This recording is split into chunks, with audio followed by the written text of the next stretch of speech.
નવનીતભાઈ બાલાધિયા જોડાયેલા છે. નવનીતભાઈ, હવે જ્યારે 3.5 કલાકની પૂછપરછ બાદ જયરાજ આહિરને જવા દેવામાં આવ્યા છે, હવે શું માંગ છે તમે જે પુરાવા આપ્યા હતા એ પછી? એમાં તો હજુ એમ કહે છે કે તપાસ બાકી છે, પછી ખબર પડે એવું કહે છે.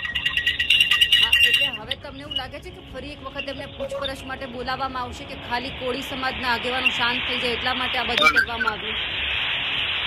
આમ તો જોવામાં તો પહેલેથી જ એવું લાગે છે કે આ બધું કાચું કપાઈ રહ્યું હોય એવું, પણ અમે તો ન્યાય લેવાના જ છીએ. સમાજ એક થઈને હવે અમે જાહેરાત કરવાના જ છીએ કે હવે અમારે સંગઠન બધા સમાજના ભેગા થઈને આંદોલન શરૂ કરવાના છીએ. ન્યાય નહીં મળે એટલે ન્યાય નહીં મળે તો તમે હાઈકોર્ટ સુધી જશો? હા, એમાં એવું છે, હાઈકોર્ટમાં પણ અત્યારે ન જઈ શકાય ને. ત્યાં એવું કે છે કે જે તપાસ ચાલુ છે, બરોબર, એસઆઈટી ની, એટલે હાઈકોર્ટમાં રીત ન થાય એમ. બાકી આ એસઆઈટી ની તપાસ પૂરી થઈ એટલે અમે હાઈકોર્ટમાં જવાના જ છીએ અને બાકીનું અમે અમારું આંદોલન શરૂ કરી દઈશું.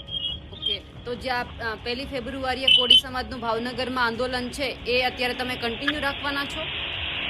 હા, એ ચાલુ જ રહેવાનું છે. શરૂઆત ભાવનગર થી થશે ને ઓલ ગુજરાતમાં શરૂઆત થઈ જશે. તો તમે આખા ગુજરાતની અંદર જ્યારે આ બધું સંમેલન થશે તમે બધે જવાના છો?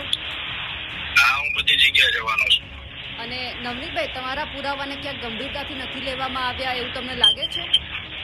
હા, એવું જ છે બેન. પહેલેથી આમાં મેં પુરાવા આપ્યા છે. જોવો છો ને તમે કે પેલા આરોપી તરીકે એને લેતા નથી, બરોબર, પૂછપરછ કરીને જવા દે છે. બાકીના જે સામાન્ય બધા દાડિયા છે એને તો તરત ઉપાડી લે છે.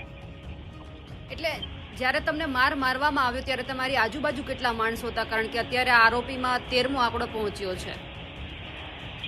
એટલે આમાં કોઈને કોઈ મદદમાં, ષડયંત્ર રચવામાં, બધાની બેઠકો, બધાની મીટિંગો બધી થઈ હતી. બધી જગ્યાએ બધાને લઈને કોઈ હથિયાર આપવામાં હોય, કોઈ દેખાડવામાં હોય, કોઈ મારી રેકીમાં હોય, પણ એ બધા પ્રૂફ મેં ત્યાં આપેલા જ છે.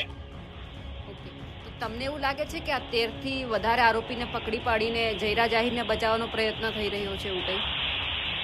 હા, એવું જોતા તો મને લાગે જ છે કે આ બધું કઈ કાચું રંધાઈ ગયું છે એવું લાગે છે મને.